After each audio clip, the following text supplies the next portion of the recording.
Hi everyone, and in this video we're going to be thinking about the very beginning of Matthew's Gospel. You know how in any book or any novel the opening lines are really important. You know, they sort of grab your attention and they lead you on to want to read the rest of it. For example, if I read you a famous opening line, you'll probably be able to tell me what it is.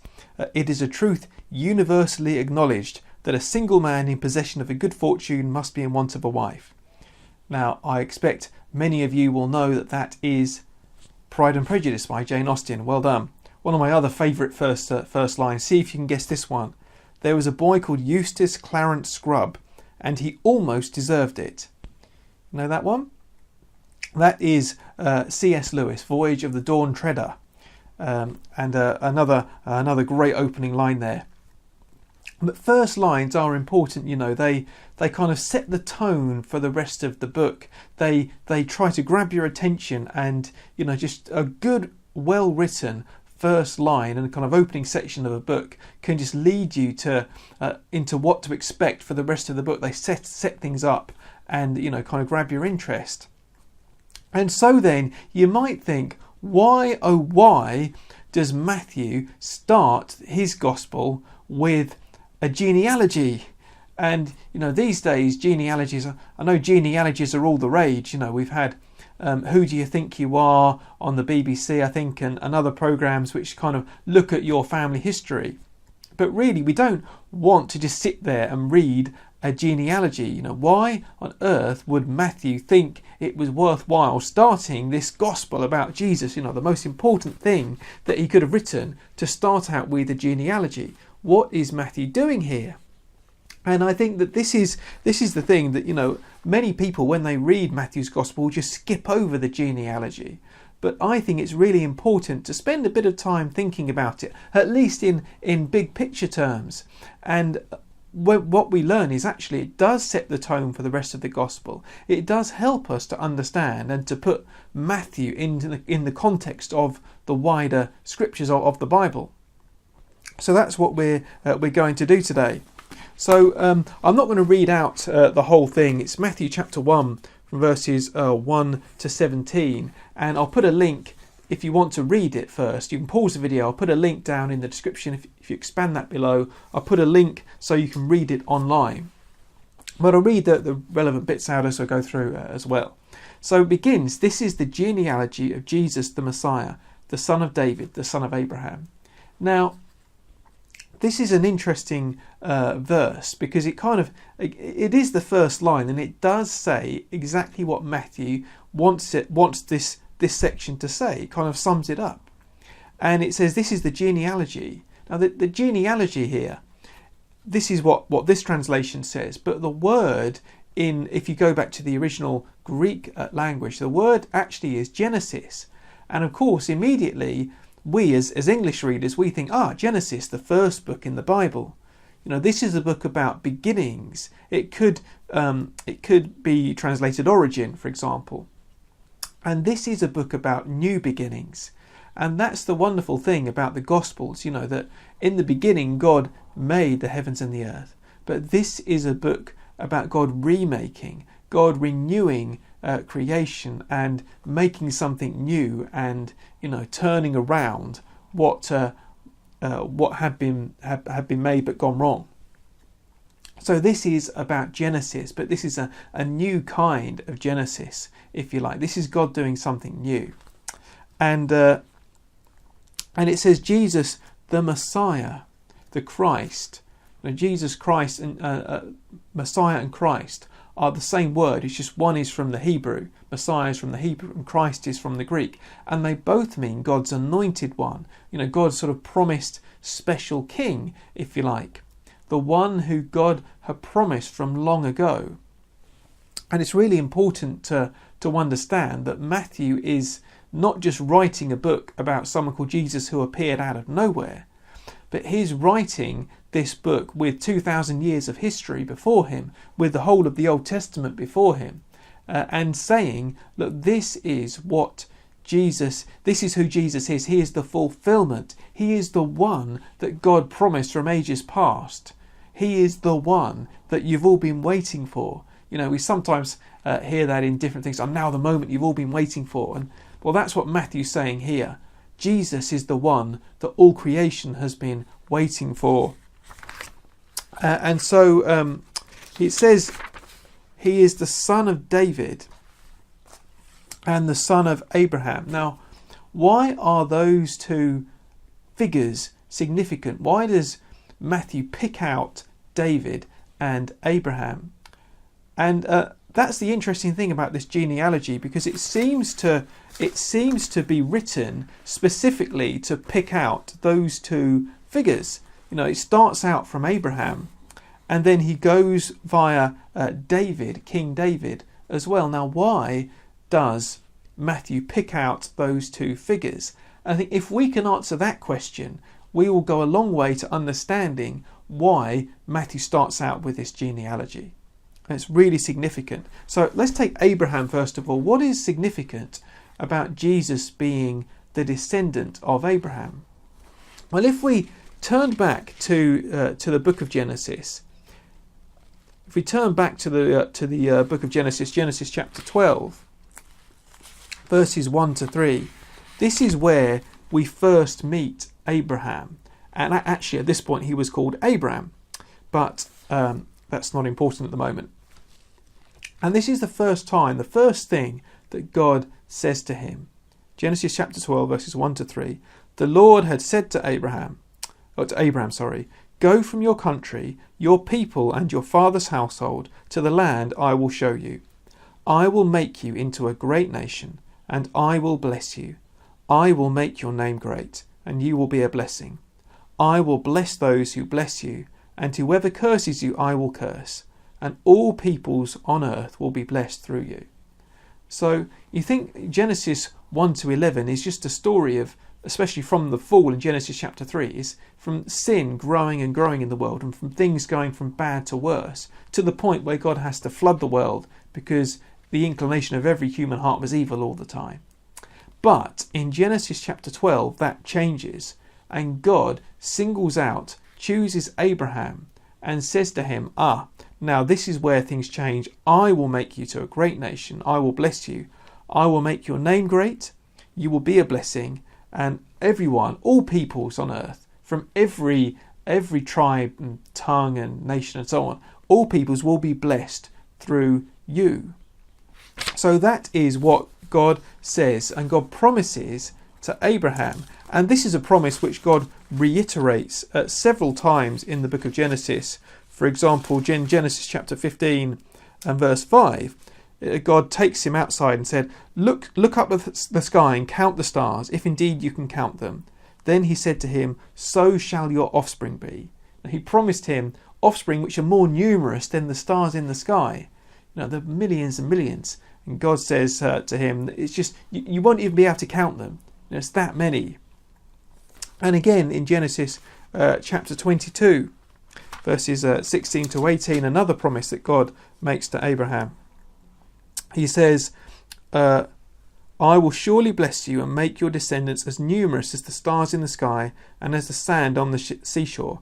Your descendants will take possession of the cities of their enemies, and through your offspring all nations on earth will be blessed, because you have obeyed me.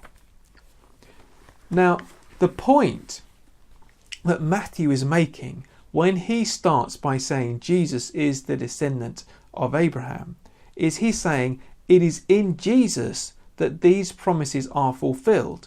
They weren't fulfilled in Abraham's lifetime. He didn't have descendants as numerous as the stars in the sky or the sand on the seashore or whatever. But it is in Jesus that these promises are fulfilled. And that's exactly what the New Testament goes on to say. Let me just read you, for example, the book from the letter of Galatians chapter 3, verses 7 to 9, which says, understand then that those who have faith are the children of Abraham. Scripture foresaw that God would justify the Gentiles by faith and announce the gospel in advance to Abraham. All nations will be blessed through you. So those who rely on faith are blessed, along with Abraham, the man of faith.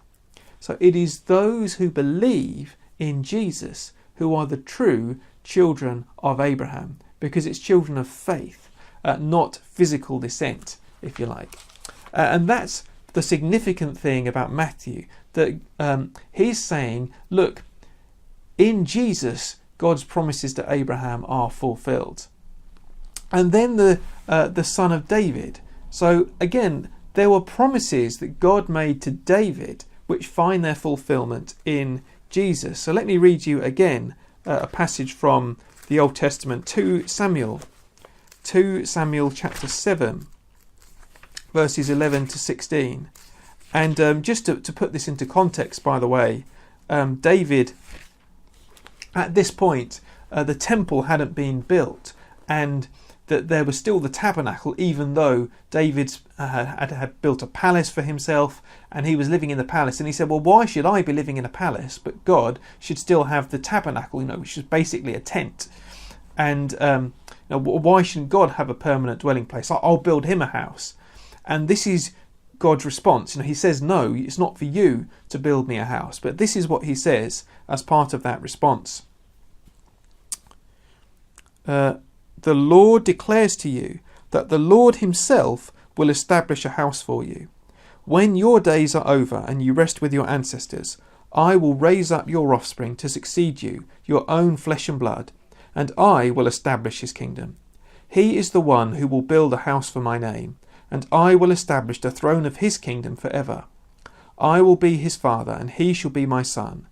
When he does wrong, I will punish him with a rod wielded by men, with floggings inflicted by human hands.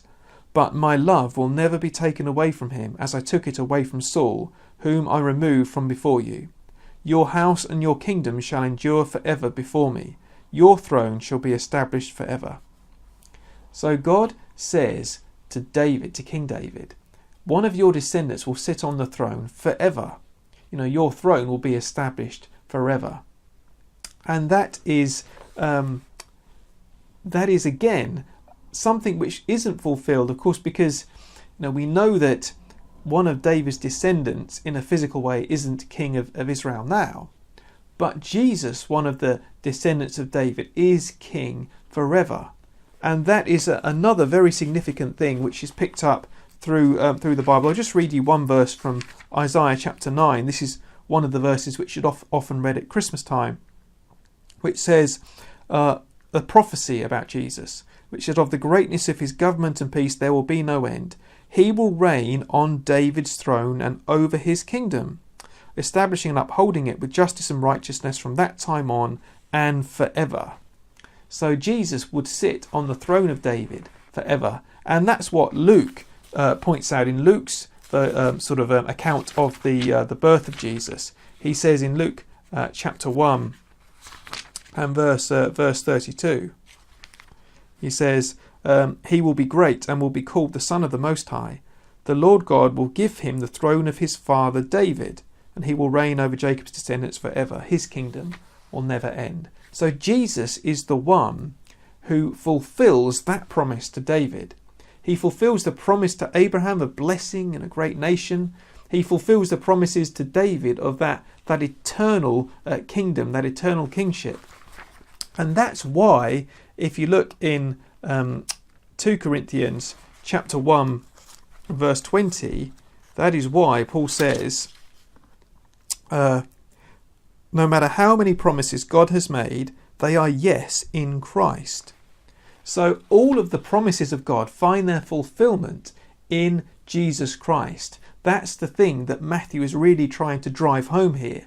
That look, God made big promises to Abraham and he made big promises to David. Those don't find an earthly fulfillment, if you like. They find their fulfillment in Jesus Christ. And that's why Matthew begins his gospel in this way, because the people then would have been familiar with all the promises to Abraham and to David. They would have been expecting someone of David's line, of Abraham's line, and a descendant on these promises to be fulfilled. And Matthew's saying, yes, this is the moment. Jesus is the fulfillment. That's the one.